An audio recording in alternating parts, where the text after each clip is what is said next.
Hello इव्हन्स, हिवाळा आलाय आणि आपल्याला तो आलाय हे खऱ्या अर्थी तेव्हा कळतं जेव्हा खोबरेल तेल पॅराशूटच्या बाटलीमधून तेल वाहणं बंद होतं. जसं या काळात खोबरेल तेल गोठतं आणि त्याला थोडीशी ऊब मिळाली की ते वाहायला लागतं, तसंच कधीकधी आपलं मनही गोठतं.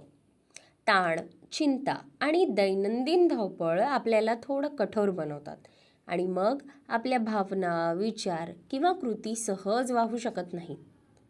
आपल्या रोजच्या जीवनात मानसिक आरोग्य मग मागे राहतं. पण जसं ते गोठलेलं तेल वितळवण्यासाठी मोठ्या गोष्टींची गरज नसते, तसंच मानसिक आरोग्य सांभाळण्यासाठीही छोट्या छोट्या गोष्टी पुरेशा असतात.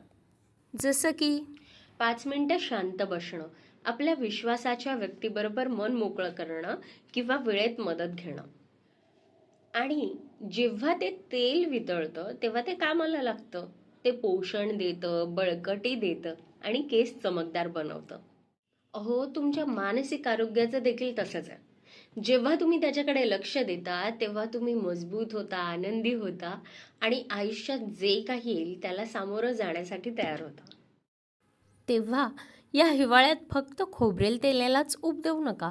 मनाला, विचारांना आणि तुमच्या आतल्या आत्म्यालाही ऊब द्या. Because a little warmth can make all the difference.